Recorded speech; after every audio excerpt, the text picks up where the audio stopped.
अस्सलाम वालेकुम नाजरीन, प्रोग्राम आओ मदीने चलें। आज हमारे साथ मेहमान मौजूद हैं मलक सरवर जी। मलक साहब, आप आओ मदीने चलें के हवाले से क्या पैगाम देना चाहते हैं? सबसे पहले तो बात है शुक्र अल्हम्दुलिल्लाह रब्बिल आलमीन, उस मालिक का बड़ा एहसान है कि हम लोग मुसलमान हैं। हज़ूर नबी करीम सल्लल्लाहु अलैहि वसल्लम आप सरकार की उम्मत में से हैं।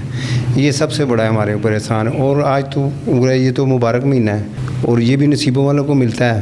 लोग चले जाते हैं, दुनिया में आते भी हैं, चले भी जाते हैं, लेकिन नसीबों वालों को मिलता है ये मुबारक महीना। तो हमारी ये खुशनसीबी है कि हम मुसलमान हैं और हमें ये मुबारक महीना और प्यारा महबूब हज़ूर नबी करीम सल्लल्लाहु अलैहि वसल्लम आप सरकार अल्लाह पाक ने हमें अता किया और उन्होंने हमको उनकी उम्मत में से पैदा किया। जी सर, ये हमारे साथ हैं मलक सरवर जी। सरवर साहब, आप हमें छोटी सी नात सुनाएंगे?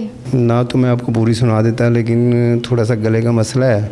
फिर भी मैं इंशाल्लाह, क्योंकि आप सरकार का नाम लेने से इंसान की बेहतरी होती है, तो मैं मुबारक नाम में मैं लेता हूँ। एक शेर आपको सुनाता हूँ।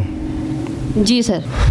अल्लाह की ज़ात पाक ने इंसान को ज़ुबान, दिल और आँख दी है जिन चीज़ों के लिए, वो आपको मैं शेर सुनाता हूँ।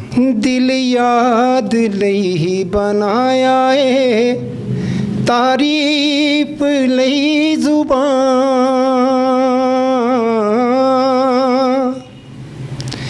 दिल याद लई बनाया है, तारीफ लई ज़ुबान, अखियाँ बनाया सोने दे दीदार वास्ते, अखियाँ बनाया सोने दे दीदार वास्ते, की नहीं कीता यार ने एक यार वास्ते, सब में फला सजाया ने सरकार वास्ते।